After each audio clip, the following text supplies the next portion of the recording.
2012, alors que la fin du monde approche, que la population s'agite. Que se passe-t-il précisément? Eh bien, alors que le soleil devrait rayonner à cette heure-ci, Guatemala City est plongé dans l'obscurité.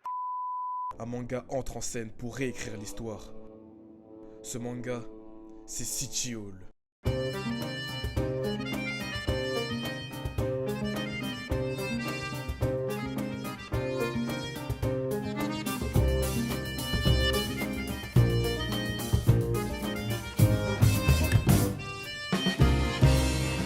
Et maintenant, parlons manga français.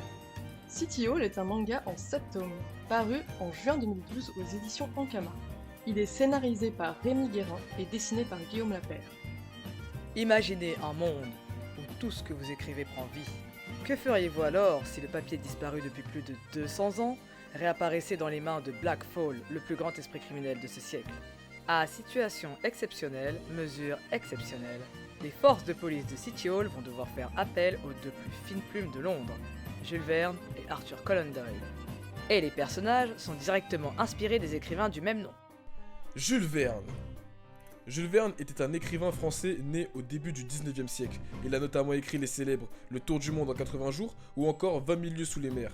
Dans le manga, on retrouve un Jules Verne inventeur qui ne manque pas de vantardise. Il est pédant, quelque peu agaçant, mais il fait preuve d'une grande capacité à déduire et sa particularité d'écrivain sera un bon atout. Il est l'un des rares personnages capables d'utiliser la plume traditionnelle et c'est à lui que le président confiera un carnet d'écriture. Arthur Conan Doyle. Arthur Conan Doyle était lui aussi écrivain et médecin britannique, né au milieu du 19e siècle. Il est le père du célèbre Sherlock Holmes, détective doté d'une déduction hors du commun. Et dans le manga, il est en parfait duo avec Jules Verne. Il est étudiant et grand ami de ce dernier, et Arthur possède un talent de déduction inouï. Nous sommes au XXe siècle, et nos héros vont devoir affronter les Papercuts, ces créatures qui prennent vie sur le papier. L'œuvre redonne vie à beaucoup de personnalités historiques. Abraham Lincoln, Malcolm Reynolds, ou encore Amelia Earhart, aviatrice et aventurière américaine qui accompagnera et aidera nos deux génies dans leur pays.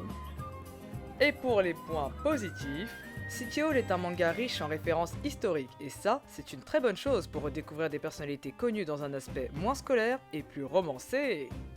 L'univers est victorien, steampunk et fantastique, et pour le manga français de l'époque, ça a rajouté un petit peu plus de fraîcheur dans un marché où tout était très contemporain ou très fantaisiste.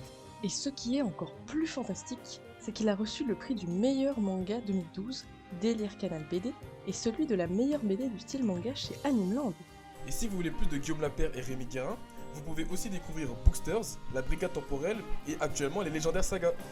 A bientôt et n'oubliez pas, parlez manga français et nous parlons manga français.